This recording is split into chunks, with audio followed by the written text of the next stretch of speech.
अनंत कोटि दंडवत सद्गुरुदेव को।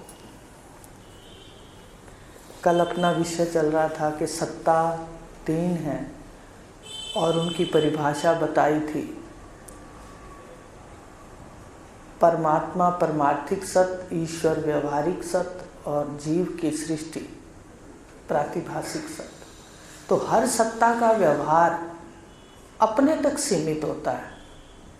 व्यवहारिक सत्ता का व्यवहार व्यवहारिक में रहेगा, ईश्वर की सृष्टि में, और जीव का जो रिश्ते नाते और प्रातिभाषिक सत्य है, जो कल्पित है, जो वास्तव में नहीं है, झूठ है, वो भी अपने व्यवहार के अंदर जीव तक सीमित रहेगा।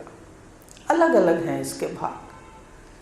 तो अब गुरुदेव उसने कहा, प्रश्न किया कि गुरुदेव आप कह रहे हो कि जीव की सृष्टि प्रातिभाषिक सत्य है। जीव की सृष्टि मैं से शुरू होती है, मैं के भूल से।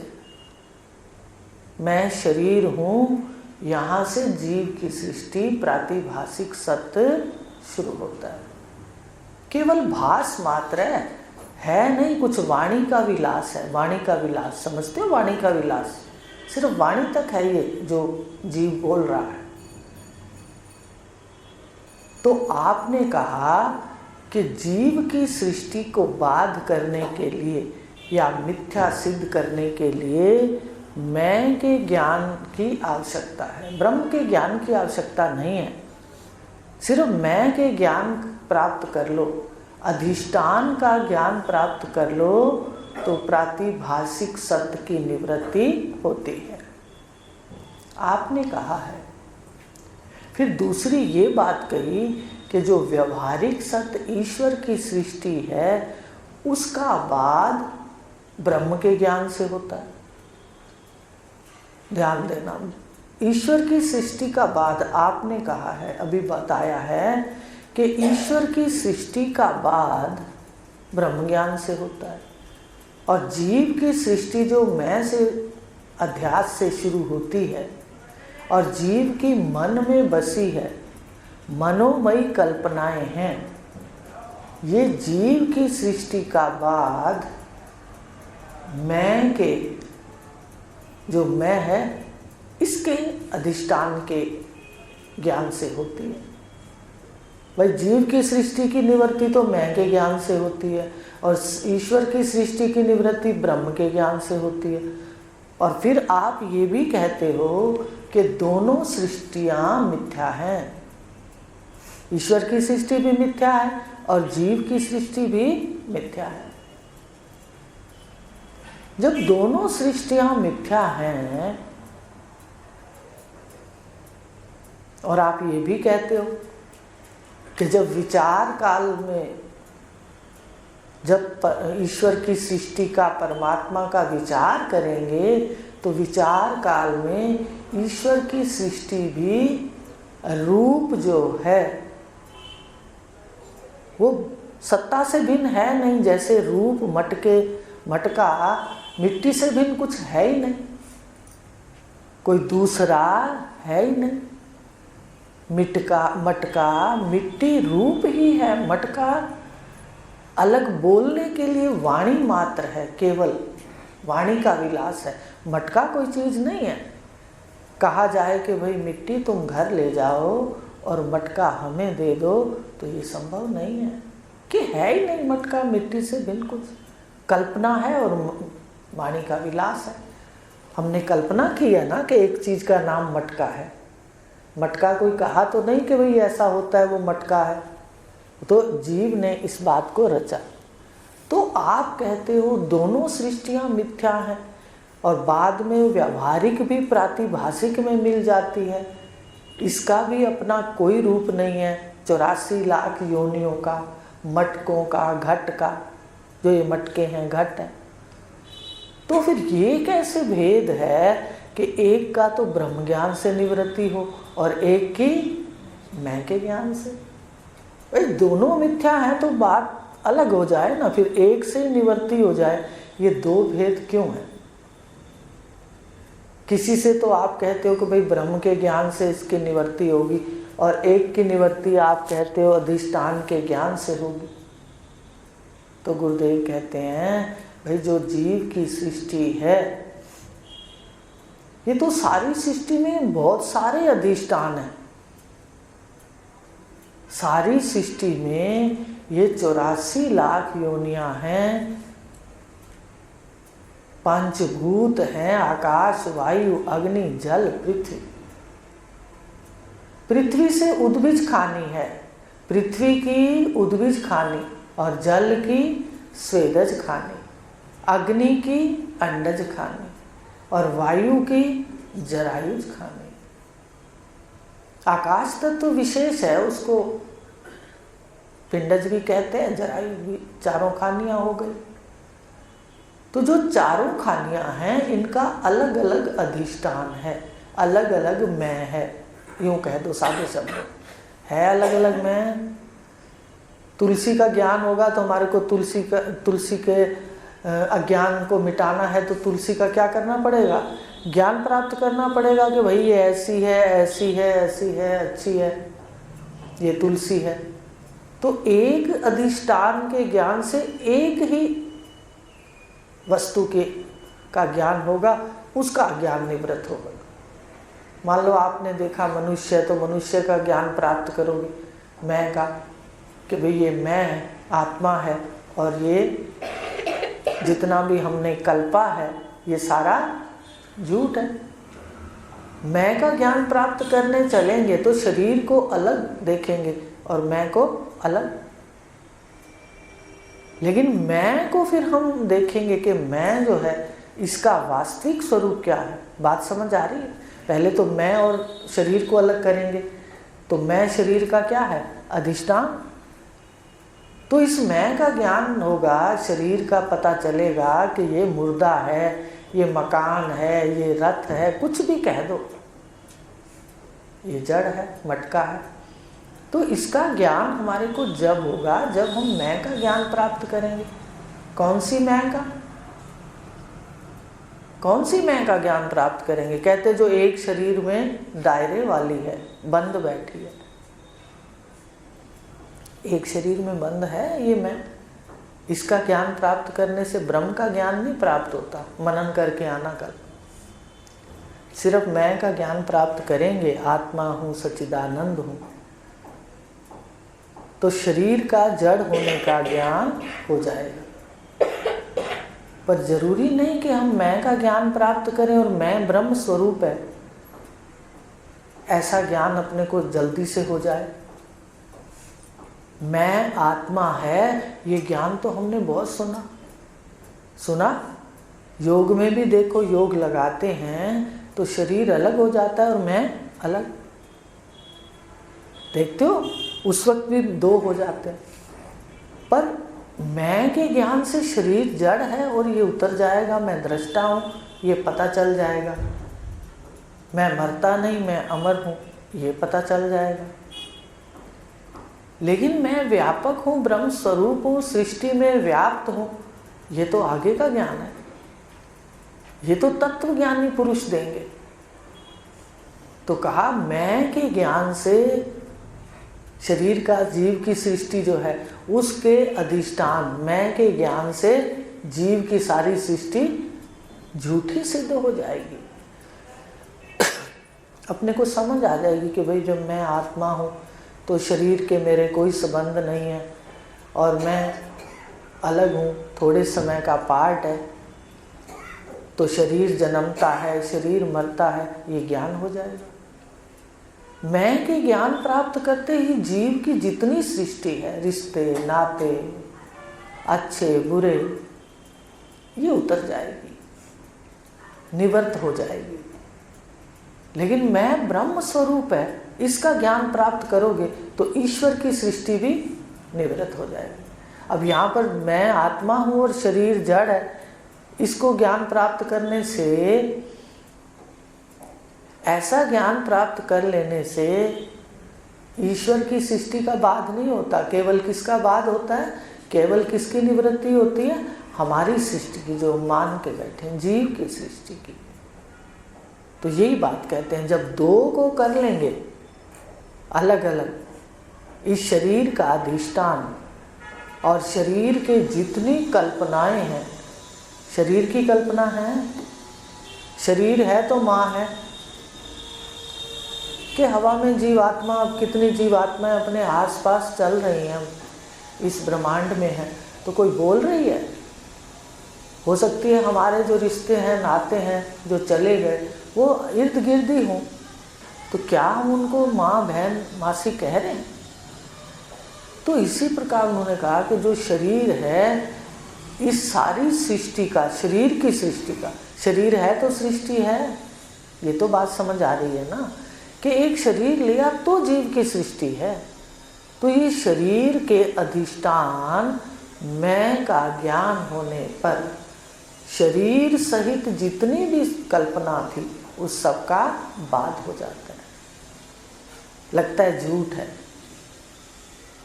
अब यहाँ पर रुकेंगे, अपने मनन करेंगे। आप देखना घर पे, क्या कभी कभी हमारे मन के अंदर आता है कि ये रिश्ते नाते देखो थोड़े समय के हैं, और ये लेन देन है, और ये सारा व्यवहार, ये सारा पसारा सारा झूठ है? कभी आता है? आता है कभी? कभी तो आए ना हमारे अंदर कि हम रोज सुनते हैं, तो क्या ये चलते फिरते देखते हैं हम कि भी कैसे मिथ्या पसारा है, कैसे इतना बड़ा लोग पचारा है, तो निवृत्ति होती है। और निवृत्ति का मतलब है विषयों की ओर ना जाना। विषयों की ओर तो अज्ञानी जीव जो ईश्वर ने बनाए हैं, आंखें खोलता है और सीधा विषयों में चला जाता है। अज्ञानी व्यक्ति आंखें खोलता है, सीधा आगे चला जाता है। और जो मननशील है, जो मनन करता है गुरु के ज्ञान का, उनके शब्दों का मनन करता है श्रद्धा से, वो निवृत्त होकर के अंतर्मुख होता है, वो समाधि की ओर जाता है। वो ये विक्षेप की ओर नहीं जाता, वो समाधि की ओर जाता है। आ रही बात समझ में? कि अंदर जा, अब निवृत्त होंगे जब सबसे पहले अंदर बात करेंगे, फिर बाहर दिखाएंगे। बाहर भी निवृत्ति होती है, लेकिन जैसे हम अज्ञानी जगत है, तो अज्ञानी तो सीधा विषयों में जाएगा। ईश्वर ने विषय इतने तकड़े बनाए हैं, जैसे आंखें खोलता है वैसे सारा परिवार दिखने लग जाता है। दिखता है, उठ के इसके लिए उठ के भागता है। सभी की बात है, व्यवहार है ना, देखो व्यवहारिक सत्य है। एक व्यवहार के अंदर जगा रहता है और एक व्यवहार के अंदर डूबा रहता है। फर्क कितना है बस। एक व्यवहार को करते हुए इसमें लिप्त रहता है, एक व्यवहार को करते हुए इससे असंग रहता है। देह का व्यवहार प्रवृत्ति प्रधान है, तो ये प्रवृत्ति आएगी इसके सामने ना चाहते हुए, तो शांत रहता है। अति भीड़ भाड़ में रहता है तो भी शांत रहता है, और कमरे में बंद रहता है, एकांत में रहता है तो भी शांत रहता है। उसका एकांत सदा है। जानकार का सदा एकांत है। वो सारी सृष्टि को ले करके एक में सबका अंत कर देता है। एकांत क्या है उसके लिए? वो ये नहीं एकांत में जाके जंगल में बैठता है, या एकांत में जाके कोई ऊपर छत पर अकेला बैठ जाता है। वो सारी सृष्टि को लय एक में कर देता है, एक में इसका अंत करके स्थित हो जाता है। ये उसके लिए एकांत है। एकांत, एक में सबका अंत। तो इस प्रकार जीव की सृष्टि अधिष्ठान के ज्ञान से निवृत्त होगी, तो जीव की सृष्टि भी होगी। तो उसने प्रश्न किया, दो बातें क्यों करते हो? एक ही कह दो, एक से कर लो सारी निवृत्ति। आप फिर दो बात कर रहे हो। कहते हुए दो इसलिए कर रहे हैं कि ईश्वर की सृष्टि है कल्पना, पर वो जिसके अज्ञान से दिख रही है उसका ज्ञान होगा तो जाएगी। मान लो अपने को लकड़ी है, दरवाजे दिख रहे हैं, किसी को पता नहीं है, ऐसा कोई पेंट कर दिया जाए, ऐसा कोई और तरीके का इसको रूप दिया जाए, तो जिसको पता नहीं है वो पूछेगा कि ये क्या है, तो जिसको पता होगा वो सिर्फ उस दरवाजे का, लकड़ी का ज्ञान देगा। वो ये पेड़ से आती है, फिर ऐसे इसको चलाई होती है, ऐसे कटाई होती है, ये वही है। क्या कहेगा जानकार कि ये जो गेट है ये वही पेड़ है, मान लो पहले उसने देखा है। तो यहाँ पर हर चीज़ का अलग अलग अज्ञान है, हर चीज़ का अलग अलग अधिष्ठान है। तो हर अधिष्ठान के ज्ञान से क्या होगी, उस वस्तु का ज्ञान होगा। मान लो कुर्सी पड़ी है, मान लो कोई मकान बना है, या कोई नया कोई रूप आ जाता है प्लास्टिक का। आप देखते हो ना कितनी चीज़ें हैं, अब बाज़ार में इतने इतने चीज़ों के अलग अलग रूप आए हुए हैं। खिलौनों में ही देखो कि पहले कागज़ के भी बनते थे, कागज़ कूट कूट के बनते थे ना, मिट्टी के भी बनते थे। आज भी मटेरियल अलग अलग है। अब जब जाते हैं हरिद्वार में देखते हैं तो उसका अज्ञान है अपने को। जब उसका ज्ञान कब होगा, उस अज्ञान की निवृत्ति उसी के अधिष्ठान के ज्ञान से होगी। बात समझ रहे हो? खिलौनों का क्या अधिष्ठान है, उसका ज्ञान प्राप्त करेंगे। तो गुरुदेव कह रहे हैं भाई जो जीव ने सृष्टि बनाई है इसका अलग अलग अधिष्ठान है। मान लो अधिष्ठान के ज्ञान से जीव सृष्टि की निवृत्ति। जीव ने कुछ भी बनाया है, कितना कुछ बनाया जीव ने, बनाया सारी चीज़ों का अपने को पता ही नहीं। अगर एक गांव के अंदर जहाँ कहते हैं ना बाहर नहीं आते वो लोग, जंगलों में रहते हैं, उनके सामने मान लो कोई ऐसी मशीनरी ले जाओ, कोई भी एसी है, कोई और ऐसी चीज़ है जो उनको पता नहीं है, तो उनको उसका ज्ञान होगा। अज्ञान होगा तो पूछेंगे ना कि क्या है ये, तो उसी के अज्ञान से। अब ब्रह्म ज्ञान की वहाँ जरूरत नहीं है, गुरुदेव कह रहे हैं। वहाँ किसकी जरूरत है? जिस चीज़ का अज्ञान है जीव की सृष्टि का। तो जीव की सृष्टि में तो कितना ही अज्ञान है, हर चीज़ में अलग अलग रूप है। तो जीव की सृष्टि में अधिष्ठान के ज्ञान से जीव की सृष्टि की निवृत्ति। अपनी भी उसने बना ली, इधर मैं के अज्ञान से बना ली सारी सृष्टि। मेरा मेरा मेरा, मैं के अज्ञान से मेरा रचता गया और सृष्टि बन गई। तो ये सृष्टि जो अंदर इसके बस रही है ये कैसे निकलेगी? कहते मैं के ज्ञान से। और बाहर जो सृष्टि बनाई है, कोई कुर्सी है, कोई मेज है, कोई मकान है, इतनी चीज़ें हैं, अब मेरी गिनती में नहीं है। आप बताओ, हर चीज़ का आप पूछते होंगे कि ये क्या है। तो अलग अलग है ना, अलग अलग अधिष्ठान का ज्ञान है। वहाँ ब्रह्म ज्ञान की कोई आवश्यकता नहीं है। आपको दरवाजे का ज्ञान लेने के लिए या कपड़े का ज्ञान लेने के लिए या कोई और बाज़ार में इतनी नई नई प्रकार की वस्तुएं आविष्कार हो रहा है, उसका ज्ञान लेने के लिए ब्रह्म ज्ञान की आवश्यकता नहीं है। केवल अधिष्ठान के ज्ञान की आवश्यकता है। मान लो स्टील की बनी चीज़ है तो स्टील के ज्ञान से होगा कि भाई ये स्टील की बनी है, इसको ऐसे बनाया गया। तो ऐसे सोना चांदी लोहा जितना भी विस्तार है जो जीव ने तैयार किया, ईश्वर ने तो एक पृथ्वी बनाई है, जीव ने पृथ्वी में से कितने खजाने खोद लिए, कितना सियाना है। देखो ये उसका अंश है, ये भी एक को हम बहुश्याम करते हैं। कैसे पृथ्वी को खोद के लोहे का क्या क्या बना दिया। सोना भी ऐसे नहीं पड़ा होता जैसे अपन डलियां बड़े बड़े बिस्कुट लाते हैं। हमें तो यही पता था कोई खान होती होगी, वहाँ बिस्कुट पड़े होते होंगे, सरकार ले आती होगी। और बाद में पढ़ा कि पता नहीं क्या क्या प्रक्रिया, पानी और उसमें जो मिट्टी में मिली होती है वो बुरादा, हमें तो ऐसे सुनने में आया कि भाई वो सारा मिक्स होता है, इसको निकालना भी तो पड़ता है ना। ऐसे नहीं है कि पड़े पड़े बिस्कुट हैं, सब पड़े हैं और हम जाके ले आएंगे। तो जितना भी ईश्वर ने बनाया, जीव ने उसके आगे एक को हम बहुश्याम किया। एक पृथ्वी को इतने रूप बना दिए, रूपम रूपम प्रतिरूपम बहु, कि एक ही वस्तु के कितने रूप है, रूप है, रूप है। और फिर कहा रूप के अंदर भी वो वस्तु है और रूप के बाहर भी। लकड़ी सिर्फ एक पेड़ में इसमें थोड़ी है, गेट में, बाहर भी इतनी है। मिट्टी के जो ईंटें बनी हैं, दीवारें हैं, सिर्फ इतना थोड़ा ही है, रूप में थोड़ा ही है, रूप से अलग भी है। तो इस प्रकार जीव ने भी एक को हम बहुत श्याम बनाया और ऐसी लीला में मस्त हुआ कि सारी उम्र डिजाइन में माया में ही भागता रहा। माया माने अभी बताएंगे ऋषि, जो है नहीं और दिखती है, उसमें इतना भाग दौड़ कर रहा है। अब जब मान लो कपड़े पहने हैं तो सूत का ज्ञान लेना पड़ेगा ना, कि सूत के ज्ञान से पता लगेगा कि ये रेशम का है, ये सूती है। अब ब्रह्म के ज्ञान की तो आवश्यकता नहीं है।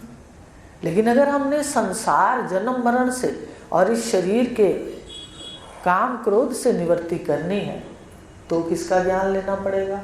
ब्रह्म ज्ञान लेना पड़ेगा। तभी दिखेगा कि 3 गुण हैं, तभी जाकर के दोष छूटेंगे ना। नहीं तो हम सारा दिन दोषों के अंदर ही बैठे रहते हैं, फलाने का ये दोष है, उसका ये दोष है। कोई गुणवान भी होता है ना तो सूक्ष्म ईर्ष्यावश उसके दोष निकाल देते हैं। ध्यान से देखा करते, कहते जो प्रशंसा करता है बड़ा उदार हृदय होता है तो किसी की प्रशंसा करता है। नहीं तो ये इतना जीव टेढ़ा है कि प्रशंसा में से उसके क्या निकाल लेता है, उसकी त्रुटि निकाल लेता है। इसलिए महापुरुष ध्यान नहीं देते।